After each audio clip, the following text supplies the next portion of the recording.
Hello and welcome, fellow travelers, to the first episode. I am your host, Chris Abernathy, and I want to invite you on a journey with me, one of hope, encouragement, and discovery, seeking the way.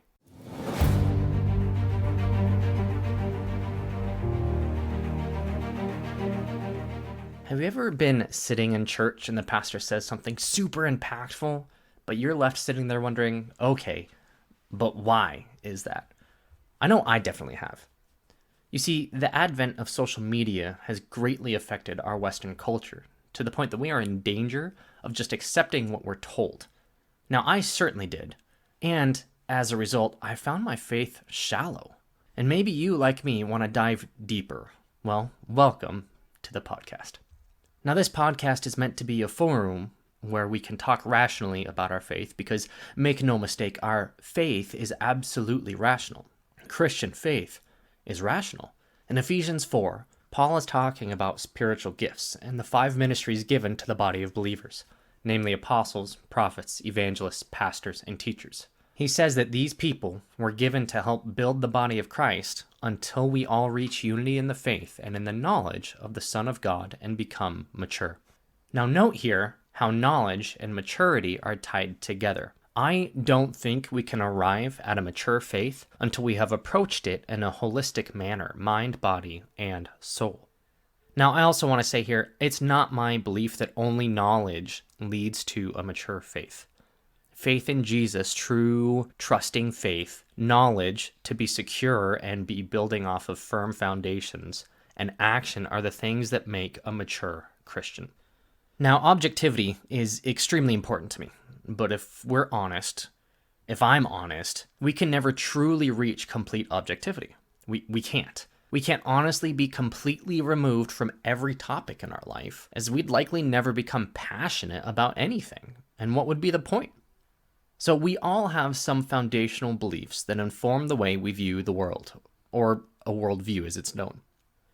As such, I feel it's important to be upfront with my foundational beliefs so you know where I'm coming from.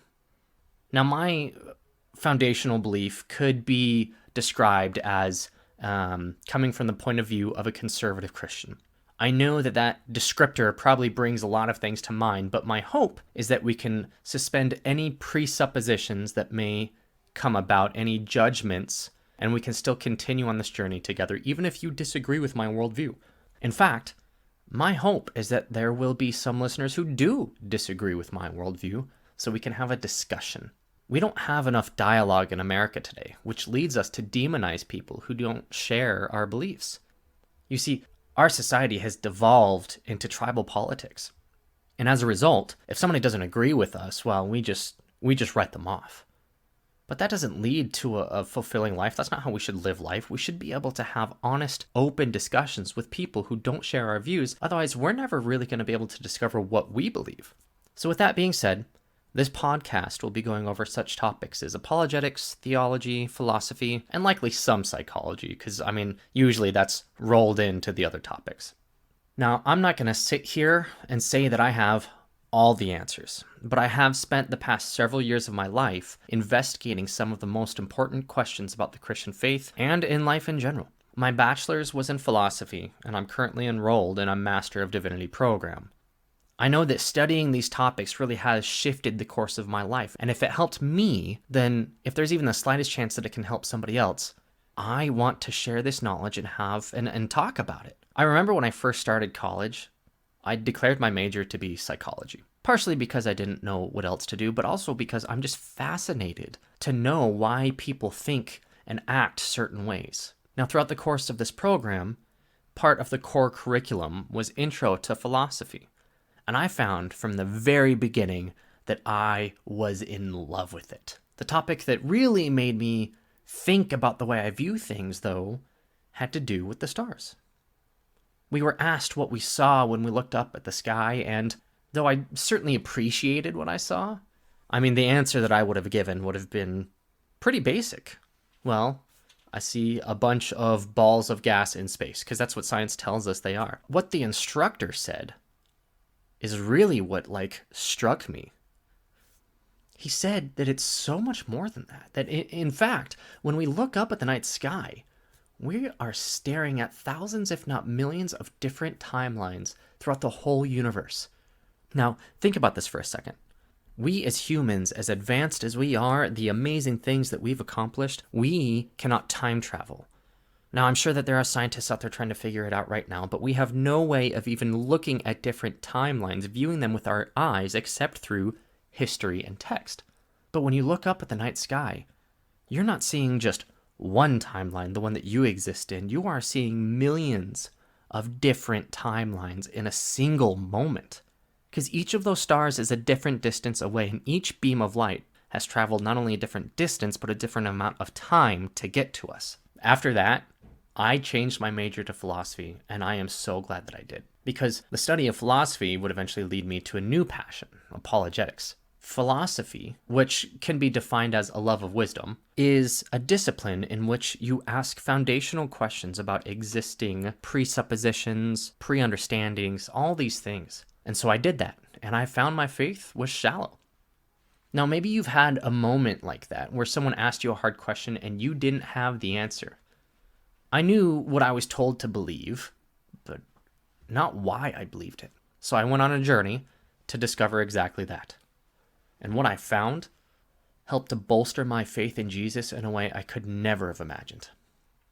Now, again, this doesn't mean that I know why I believe everything, because that would kind of defeat the point of this podcast. But I do have foundational beliefs to build off of, and a curious and investigative nature. I found that, much like St. Augustine, who is a renowned philosopher, pastor, and theologian, philosophy led me to a deeper relationship with God. Now, if you're still listening, you must be committed, and I thank you for that. So let's take a brief look at some of the things we'll be talking about. Have you ever had a time when you believed something, but it turns out you were wrong, and your belief changed? So one really clear example I can give is when you were taking a test in school, or about to take a test, and you believed you were going to get an A, but ended up getting a D instead. You had a belief about something, but that belief was wrong. Now, when I posed this scenario to my wife, she said, well, that's not belief, that's just a hope. And I think that the difference between the two is the attitude that the individual has. So if you're approaching a test with hope, your attitude is likely going to be, man, I really hope I get an A. Oh, please let me get an A. But if you have a belief about something, you're going to go in with the attitude, I'm going to ace this test. This is going to be easy. I studied all week, or maybe you're just really confident in your ability to retain information. I didn't study at all, and I'm going to ace this test. And then you see that D. Well, it turns out that your belief was wrong. Now, obviously, this is a really basic level example, but the same applies to the more foundational beliefs in our lives. I mean, there was a time when the whole world believed the world to be flat. But, as we know today, that was wrong. You see, it's my opinion that it's actually quite difficult to truly discover what you believe, because there's always going to be information out there that can make you question those beliefs. And as such, it's extremely important to consider not only what we believe, but why we believe it. Now, I don't want this podcast to just be me pontificating about various topics. I want to invite you along on this journey with me, this journey of knowledge, and I hope that as we travel together, we'll discover together. Now, with that being said, there's a few logistical things I want to cover before I wrap up this first ever episode. It's my goal to release an episode every week, so be sure to subscribe on your favorite platform so you don't miss an episode. Additionally, in the near term, this podcast will be me investigating various topics or sharing what I've found. Now, again, my hope is that it won't always be me talking and that eventually I will start to have guest speakers so that we can have a dialogue. And if you have any topics that you have questions about and would be interested in me digging into, let me know. You can send me a message on the official Facebook page of the Seeking the Way podcast.